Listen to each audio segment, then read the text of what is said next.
बघेल कांग्रेस नेताओं से चर्चा कर रहे हैं। वीडियो कॉन्फ्रेंसिंग के जरिए नेताओं से सीएम बात कर रहे हैं। मोर्चा प्रकोष्ठ के प्रमुख नेताओं से सीएम चर्चा कर रहे हैं। कोरोना से बने हालात को लेकर ये चर्चा चल रही है। तो बता दें, CM Bhupesh Baghel video conferencing के जरिए नेताओं से बातचीत कर रहे हैं। कोरोना से जो हालात बन चुके हैं उन पर चर्चा चल रही है और मोर्चा प्रकोष्ठ के प्रमुख नेता इस चर्चा में मौजूद हैं। तो हमारे साथ हमारे संवाददाता मोहन तिवारी लाइव जुड़े हुए हैं। मोहन, आपसे जानना चाहेंगे, आज जो ये बैठक हो रही है काफी अहम मानी जा रही है, क्योंकि लगातार छत्तीसगढ़ में जो कोरोना के अलग अलग पहलू देखने को मिल रहे हैं, ऐसे में आज की बैठक में कई कुछ बड़े फैसले होने की भी आशंका जताई जा रही है। क्या जानकारी है बैठक को लेकर?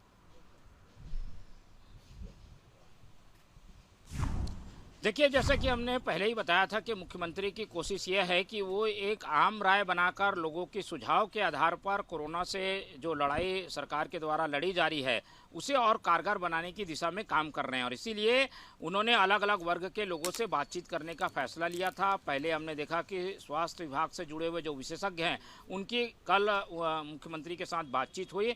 आज कांग्रेस के सारे प्रमुख जो नेता हैं, जिसमें प्रदेश के पदाधिकारी, जिला अध्यक्ष, मोर्चा प्रकोष्ठ के अध्यक्ष, विधायक शामिल हैं, उन सब से बातचीत हो रही है। कोशिश ये है कि उन सबके सुझाव आ जाएं और किस तरीके से लॉकडाउन को कारगर बनाया जाए, लॉकडाउन में लोगों की कैसे मदद की जाए, कांग्रेस क्या भूमिका निभा सकती है, कैसे जो है एक राजनीतिक दल के रूप में लोगों की मदद के लिए अभियान चलाया जा सकता है, लोगों को जागरूक करने के लिए कांग्रेस क्या कर सकती है।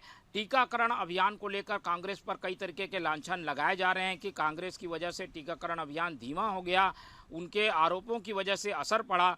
तो इन सब बातों से कैसे बचे और अब टीकाकरण में लोगों को कैसे जोड़ें, इन सब बातों पर इस बैठक में चर्चा हो रही है। फिलहाल ये बैठक चल रही है और हमने देखा कि इसके पहले बीजेपी कोरोना से निपटने के लिए एक अपनी टास्क फोर्स पहले बना चुकी है।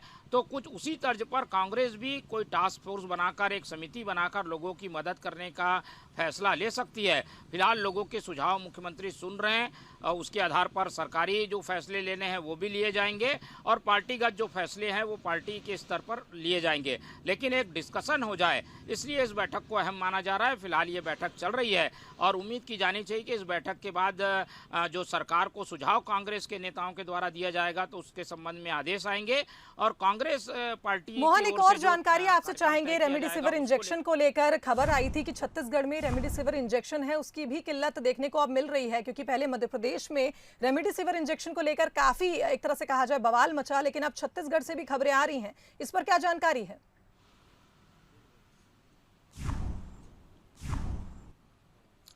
देखिए, जैसे कि हम आपको लगातार पिछले 2-3 दिन से बता रहे हैं कि इस तरीके के इंजेक्शन की कमी छत्तीसगढ़ में बनी हुई है। हालांकि जो दवा विक्रेता है उन्होंने अपनी ओर से एक तय प्रोटोकॉल बना लिया है कि एक व्यक्ति को एक केवल पर्ची के आधार पर और कोरोना पॉजिटिव होने की रिपोर्ट दिखाने के आधार पर ही इंजेक्शन दिया जाएगा। लेकिन उसके बावजूद सरकार ने, जैसा कि मैंने कल बताया था, कि एक कमेटी का गठन कर दिया है जिसमें 2 प्रमुख अधिकारी, एक हैदराबाद में और एक पुणे में तैनात कर दिए गए हैं, जिससे कि इन दोनों जगहों से, क्योंकि इस इंजेक्शन की सप्लाई होती है, वहां से निर्बाध गति से सप्लाई छत्तीसगढ़ में होती रहे, इस बात की मॉनिटरिंग की जा सके। तो सरकारी स्तर पर भी दबाव बनाया जा रहा है कि कहीं भी ऐसी परिस्थितियां ना बने जिससे कि दवा की सप्लाई छत्तीसगढ़ ना पहुंचे, जिसकी वजह से यहाँ किल्लत का सामना करना पड़े।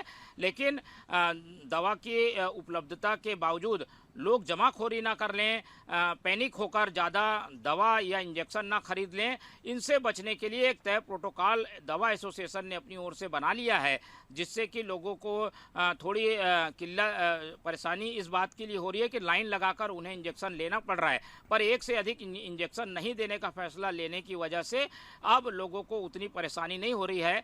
दवा मिल जा रही है और आसानी से लोगों तक पहुंच रही है, पर एक दिन में केवल एक ही इंजेक्शन एक व्यक्ति को दिया जा रहा है। जी मोहन, बहुत बहुत धन्यवाद आपका तमाम जानकारी हम तक पहुंचाने के लिए। तो छत्तीसगढ़ में लगातार वीडियो कॉन्फ्रेंसिंग के जरिए सीएम भूपेश बघेल नेताओं से चर्चा कर रहे हैं और जल्द ही इस बैठक से क्या कुछ मायने सामने आएंगे ये भी पता चल जाएगा।